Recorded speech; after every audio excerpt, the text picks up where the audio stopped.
ನಮಸ್ತೆ ಎಜೆ ನ್ಯೂಸ್ಗೆ ಸ್ವಾಗತ.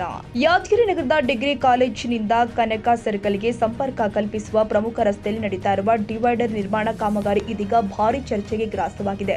ರೂರಲ್ ಪೊಲೀಸ್ ಠಾಣಾ ಸಮೀಪದ ಬಾಲಾಜಿ ಕಲ್ಯಾಣ ಮಂಟಪದ ಮುಂಭಾಗದಲ್ಲಿ ಡಿವೈಡರ್ ಹಾಕ್ತಾ ಇರುವುದರಿಂದ ರಸ್ತೆ ಸಂಚಾರ ಸಂಪೂರ್ಣವಾಗಿ ಗೊಂದಲಕ್ಕೆ ಸಿಲುಕಿದೆ. ಈ ಮಾರ್ಗದಲ್ಲಿ ಕಾರುಗಳಷ್ಟೇ ಅಲ್ಲದೆ ಬಸ್, ಲಾರಿ ಸೇರಿ ಪೊಲೀಸ್ ಇಲಾಖೆಯ ಅಧಿಕೃತ ವಾಹನಗಳು ಕೂಡ ಸಂಚರಿಸುತ್ತೆ. ಆದರೆ ಪ್ರಸ್ತುತ ನಿರ್ಮಾಣವಾಗುತ್ತಿರುವ ಡಿವೈಡರ್ನ ವಿನ್ಯಾಸವನ್ನ ನೋಡಿದರೆ ಭಾರಿ ವಾಹನಗಳು ಹೇಗೆ ಸಂಚರಿಸಬೇಕು ಎಂಬ ಪ್ರಶ್ನೆ ಸಾರ್ವಜನಿಕರಲ್ಲಿ ಮೂಡಿದೆ.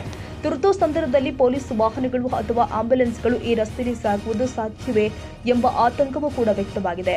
ಸ್ಥಳೀಯ ನಾಗರಿಕರು ಈ ಯೋಜನೆ ರೂಪಿಸಿದ ಇಂಜಿನಿಯರ್ಗಳಿಗೆ ಸಂಚಾರದ ವಾಸ್ತವ ಪರಿಸ್ಥಿತಿಯ ಅರಿವಿದೆಯಾ ಎಂದು ಪ್ರಶ್ನೆ ಮಾಡ್ತಾ ಇದ್ದಾರೆ.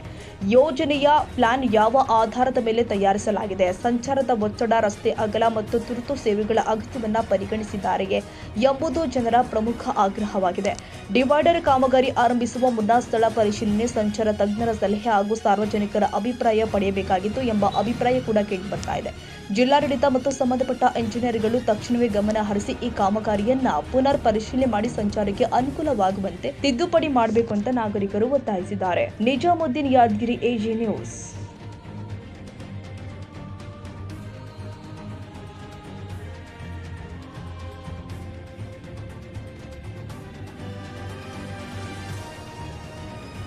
ಕನ್ನಡಿಗರ ಮೆಚ್ಚಿನ ನಿಮ್ಮ ಎಜೆ 24/7 ನ್ಯೂಸ್ ಕನ್ನಡ ವಾಹಿನಿ ಇದೀಗ ಟಿವಿಯಲ್ಲಿ ಲಭ್ಯ.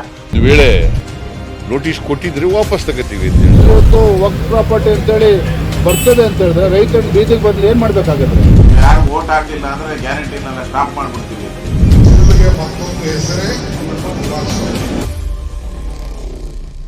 ಕರ್ನಾಟಕ ಮತ್ತು ದೇಶ ವಿದೇಶ 360 ಡಿಗ್ರಿ ಸುದ್ದಿ ಹಾಗೂ ಉತ್ತರ ಕರ್ನಾಟಕ, ಬೆಳಗಾವಿ, ಬಾಗಲಕೋಟೆ, ಧಾರವಾಡ, ಹಾವೇರಿ, ಗದಗ, ಬಿಜಾಪುರ ಜಿಲ್ಲೆಯ ಕ್ಷಣ ಕ್ಷಣದ ವಿವರವನ್ನ ಪಡೆಯುವುದಕ್ಕೆ ಎಜೆ 24/7 ನ್ಯೂಸ್ ಕನ್ನಡ ವಾಹಿನಿಯನ್ನ ಲೈಕ್ ಮಾಡಿ, ವಿಡಿಯೋಗಳನ್ನ ಶೇರ್ ಮಾಡಿ, ಕಮೆಂಟ್ ಮಾಡುವ ಮೂಲಕ ನಮ್ಮ ವಾಹಿನಿಗೆ ಸಹಕಾರ ನೀಡಿ ಮತ್ತು ಚಾನೆಲ್ ಅನ್ನ ಸಬ್ಸ್ಕ್ರೈಬ್ ಮಾಡಿ.